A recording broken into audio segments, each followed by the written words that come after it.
0.90.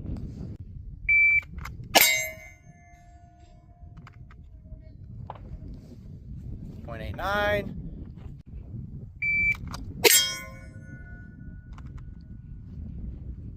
0.85.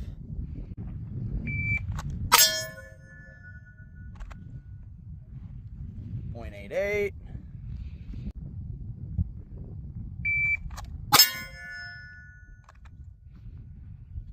0.91.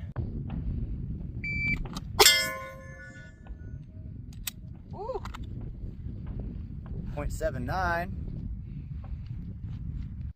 Hey guys, welcome back to the channel. My name is Dawson with Prime Defender, and today we're going to talk about dominant hand draws only from AIWB. Last week's video we talked about my normal AIWB draw, so appendix inside the waistband here, this position here. But what do you do when you don't have the ability to use both hands? Maybe you're carrying your child, maybe you're just injured in that hand or arm and you can't use it, and you only have the opportunity to use your dominant hand. So there are a couple different methods to this. The first one, and what I was using, was grabbing your cover garment, whether you're scooping it from down lower, whether you're grabbing it up here, doesn't really matter. Grab it, get it out of the way, flick your wrist and try to get your thumb underneath, pin it, come down, bring it up, and then bring it down, and trying to make sure that you don't snag on your shirt.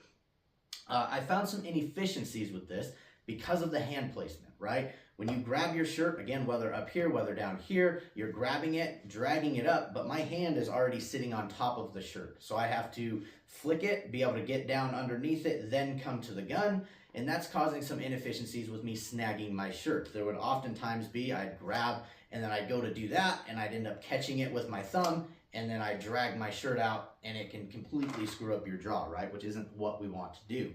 Now this next method that I'm about to show you is actually to use your thumb in your palm right here and you drag it. I suggest hitting as close as you can and keeping it as close to your body as you can. You drag your cover garment up and now your thumb is already underneath. This shirt is already pinned. I don't have to do anything extra. I'm not trying to come from the top and get to the bottom to this position.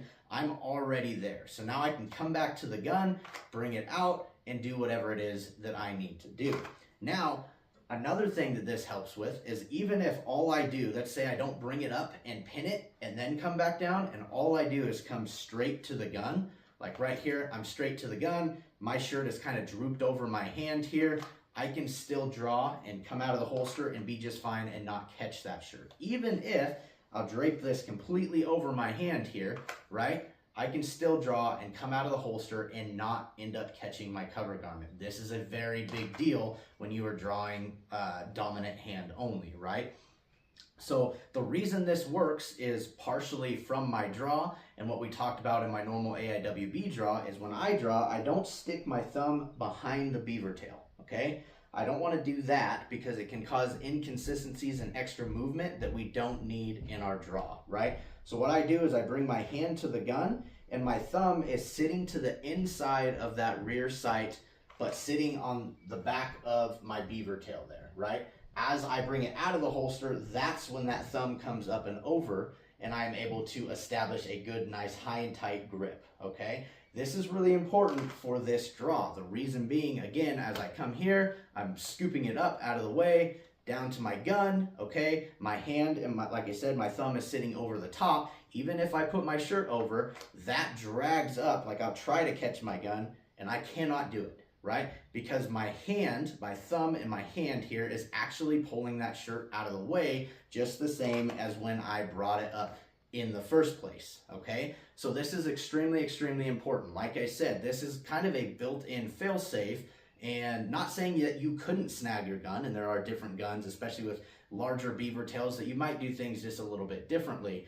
So I'm not saying that you couldn't snag your shirt, but it certainly helps you be more consistent, and it has allowed me to have very, very consistent sub-second draws, some even 0.8s, 0.7s, especially as you get up closer, just dominant hand only, okay? So you just, like I said, keep this close, drag it up, back down to the gun, bring it out, and then you're able to do whatever it is that you need to do. And as you can see here, even when you have multiple layers on, I have a sweatshirt and a shirt underneath that sweatshirt. it is still working extremely well. Works with a t-shirt. I have not had any problems with this one. In fact, it has been my favorite. Now, this also works in the 3 o'clock and 4 o'clock position. Same thing. It doesn't matter where your hands are. You bring it, again, you want to keep it in tight to your body. Scoop up that shirt. Then I can come over to the 3 o'clock position, come down there, or 4 o'clock position, go there. And or you can just come up from the side, do the same thing where you scoop up your shirt, down back to the gun, okay? This allows you, again, almost like cutting out the middleman. You're not having to be on top and then try to flick your wrist around to get below your cover garment and pin it.